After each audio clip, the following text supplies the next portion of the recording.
the comfortable suffering. André sat on the wooden porch of the monastery, his shoulders hunched forward, eyes fixed on the mist rolling over the distant hills.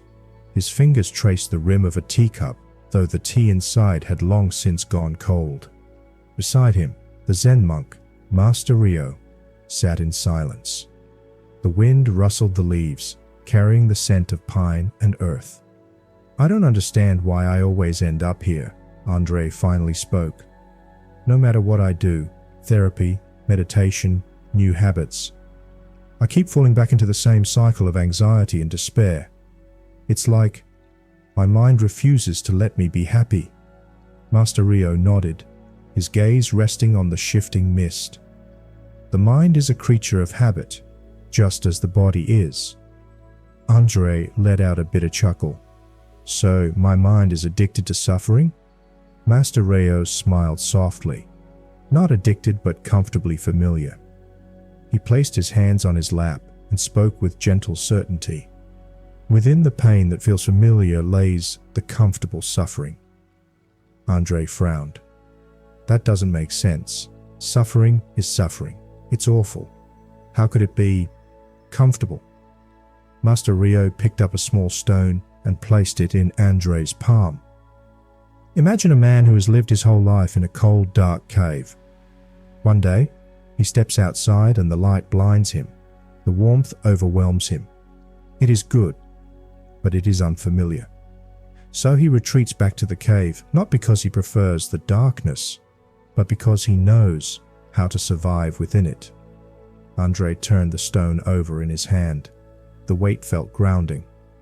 "You're saying I keep going back to my suffering because it's what I know?" Master Ryo nodded. "The old pain is predictable. It does not ask you to change. It does not ask you to face the unknown.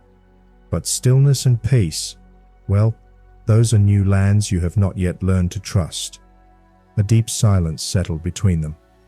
André looked at the trees swaying in the wind, the vast openness of the world beyond the monastery. He had spent years searching for happiness, yet every time he approached it, he felt the same pull backward, toward the safety of his old sadness. "How do I step out of the cave?" he whispered. Master Ryo placed his cup down and turned to him.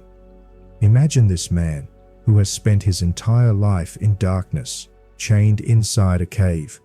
The only world he knows is the shifting shadows on the wall. Then, one day, he is set free and led outside." Master Ryo continued.